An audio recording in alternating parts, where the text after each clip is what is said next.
In a small, cheerful house at the edge of a bright green meadow lived a little girl named Tara. Tara had many toys: a wooden train, a singing doll, and a box of shiny marbles, but her most favorite thing in the whole world was her soft, colorful blanket. It wasn't just any blanket, it was her happy blanket. The blanket was stitched from patches of yellow, blue, pink, and green. It had tiny embroidered stars and a smiling sun in one corner. Whenever Tara wrapped herself in it, she felt safe, warm, and brave, as if the blanket whispered, "Everything will be okay." The rainy day. One rainy afternoon, dark clouds covered the sky. Thunder rumbled loudly. Tara didn't like thunderstorms. She curled up on her bed, holding her happy blanket tight. As lightning flashed, something magical happened. The little sun stitched into the blanket began to glow softly. Tara blinked. "Did you just shine?" she whispered. The blanket felt warmer than usual, not hot, just cozy and comforting. The thunder suddenly didn't sound so scary. And then, very softly, she heard a tiny voice. "Why are you afraid?" it asked gently.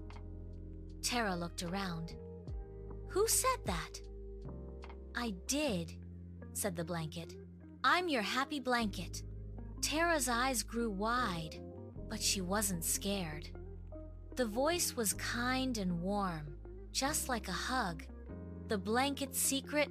I have a secret," said the happy blanket. "I can't stop storms. I can't chase away the rain. But I can remind you that you are braver than you think." Tara thought about that. "But I'm small," she said. "Small doesn't mean weak," replied the blanket. "Even tiny stars shine in the darkest sky." Tara smiled. She stood up, walked to the window, and watched the rain dance on the glass.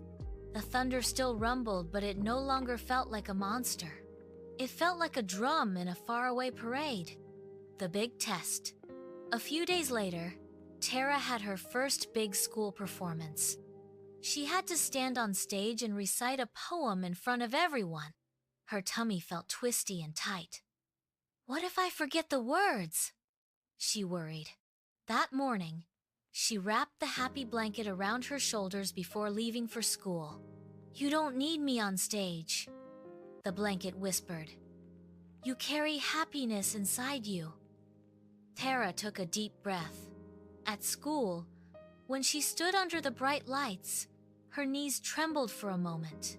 Then she imagined the warm glow of her blanket. And she began. Her voice started softly, then grew stronger, then bright and confident, like sunshine. When she finished, everyone clapped loudly. Tara beamed, sharing the happiness. That night, Tara asked the blanket, "Can you make other people brave too?" The blanket chuckled softly. "I don't make people brave. I just remind them they already are." The next day, Tara noticed her little brother feeling sad after dropping his ice cream. She wrapped the happy blanket around both of them. "It's okay," she told him. "You're still awesome." Soon, the house felt warmer not because of magic, but because of kindness, and something wonderful happened. The more Tara shared her blanket's comfort with others, the brighter its little stitched sun glowed. The true magic. Years later, Tara grew older. The blanket became a little faded and worn, but she kept it safely folded in her room. One day, her younger cousin felt scared on her first sleepover. Tara gently placed the happy blanket around her. "It's magical," she said with a wink. "But only if you believe in yourself." The little stitched sun shimmered softly again. Because the true magic of the happy blanket was never in glowing threads or whispering voices. It was in love, in comfort, in reminding someone that they are never alone. And that kind of magic lasts forever. Thank you for watching. Please like, share, and subscribe for more stories.